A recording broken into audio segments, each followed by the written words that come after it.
believe people play with people intelligence the way they play with people intelligence and intellect, the way they do today. People are telling lies for a living. You know what I mean? You know what's to me? There's a who pick who he fight with. Right. Like you see it and you go, I'm not going because this nigga. Him, but I fuck this one. Yeah, I think I can take him. Right. Tony Yayo just rolled up on Jay Prince and aired out what might be the wildest extortion plot hip-hop's ever seen. Jay Prince tried to run his whole check-in or else game on 50 Cent, but 50 wasn't having none of that. Instead of bowing down, 50 called out the whole thing, putting Jay Prince on blast and daring him to make a move. What used to be just low-key tension. Yeah, that just turned into an all-out war between Houston's street legends and G-Unit's hardcore no-nonsense code. This beef didn't come out of nowhere, though. It was bubbling for years before it exploded. But let's rewind real quick to where all this heat between 50 and Jay Prince really kicked off. Jay Prince, the big boss behind Rap-A-Lot Records, ain't just another industry dude. He's the real deal, straight-up street certified. He's been running Houston like a silent king, never loud, but always in full control. In H-Town, folks don't just respect Jay Prince, they fear him. And it ain't because he's out here yelling, it's because his name rings bells in every corner for years. You know what's to me? There's a nigga who pick who he fight with. Right. Like you see it and you go, I'm not going because this nigga. For him, but I fuck this one. Yeah, I think I can take him. Right. You want to fight the nigga you think you can beat. If you were an artist landing in Houston and didn't check in, man, you might lose your chain. Or worse. Now here comes 50 Cent, the one rapper who was never about that mob-style life. Since day one, 50's been in the trenches beefing with Ja Rule, Irv Gotti, and anyone repping Murder Inc. His name, built on never backing down, G-Unit, straight up militant, no check-ins, no bowing to anyone, and definitely no paying for safety. That's how he moved from the jump. If 50 Cent really pulled up to H-Town without checking in with Jay Prince, that's a straight-up power move, a full-on clash of the titans. And guess what? That's exactly what went down. At first, their beef was like a long-distance Cold War. 50 was in New York, doing what he does best, trolling everybody with that slick mastermind energy, while Jay Prince ran Houston like the city's shadow boss, the real mayor in the streets. They threw shots from afar but never stepped on each other's turf, until 50 dropped a straight-up bombshell on Twitter. I love New York, but I live in Houston now. I'll explain later. Boom. 50 didn't slide to Houston for clout. Nah, he had plans, real big ones. New York taxes were draining his pockets. So Houston, it made perfect sense. Less taxes, more space, and a hip-hop scene just waiting to blow up even more. Like, I got out there, they showed me a lot of love.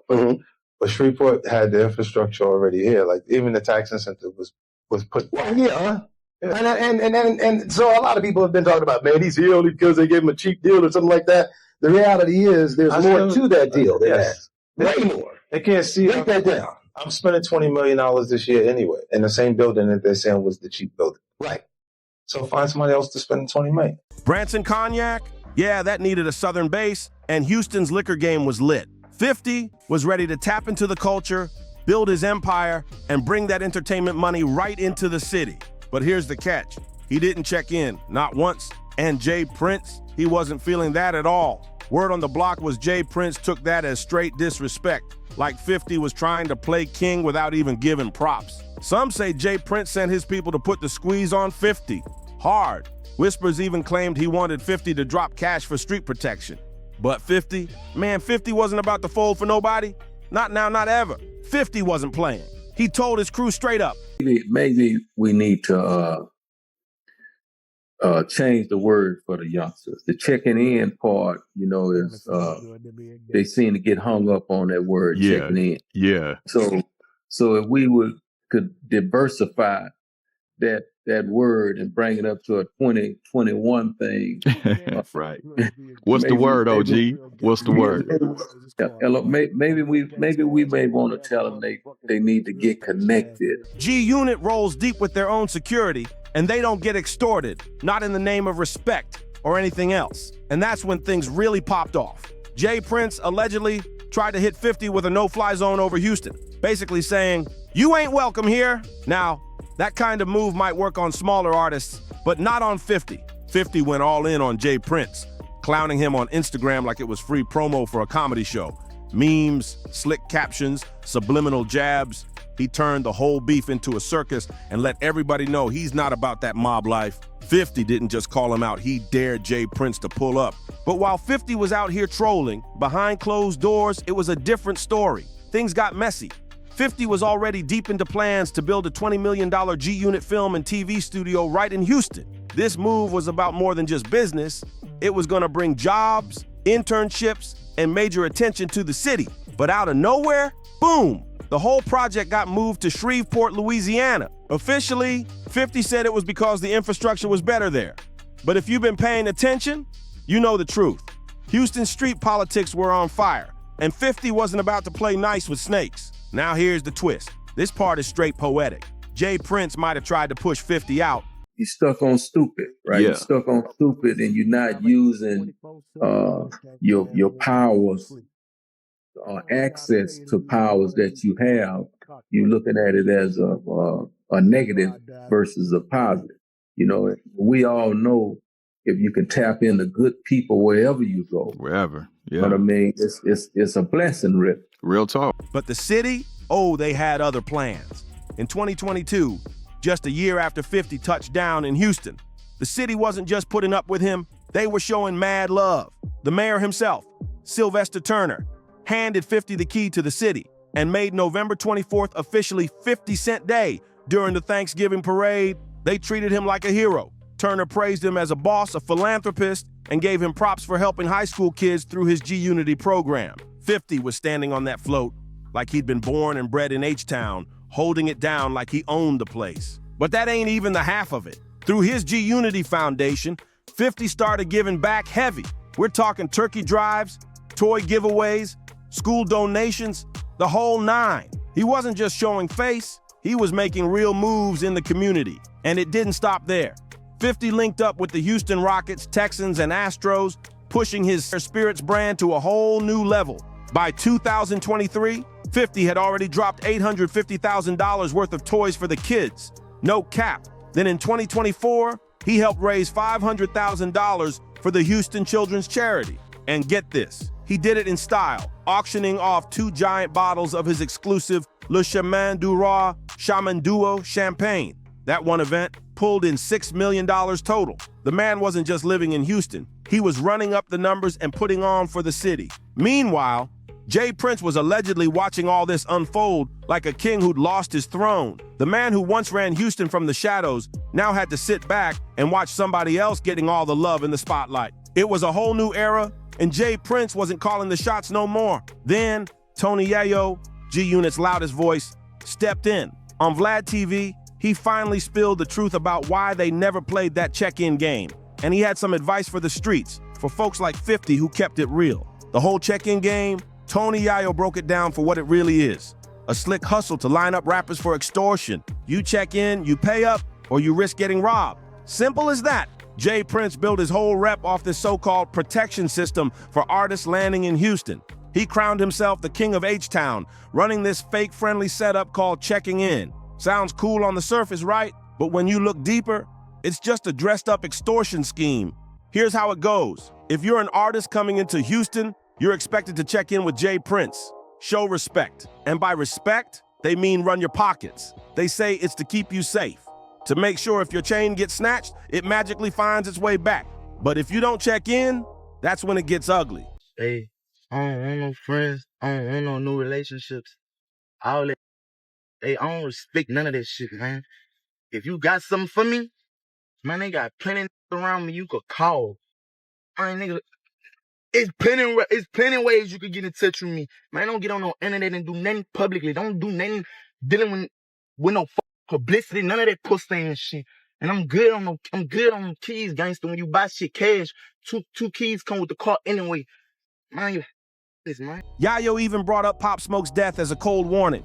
When artists don't lock down their own security and start trusting the streets, they turn into easy targets. Yayo made it real clear. This street protection comes with strings attached, and when stuff hits the fan, ain't nobody coming to save you. He warned everybody, messing with mob ties and gangster crews, that's just asking for the feds to come knocking. This ain't the 90s no more. Talking mafia-level extortion and rappers getting set up, you're talking RICO charges now? Yayo put it plain. G-Unit don't play those games. They stay dangerous, stay self-reliant, and never owe favors to street dudes with shady agendas.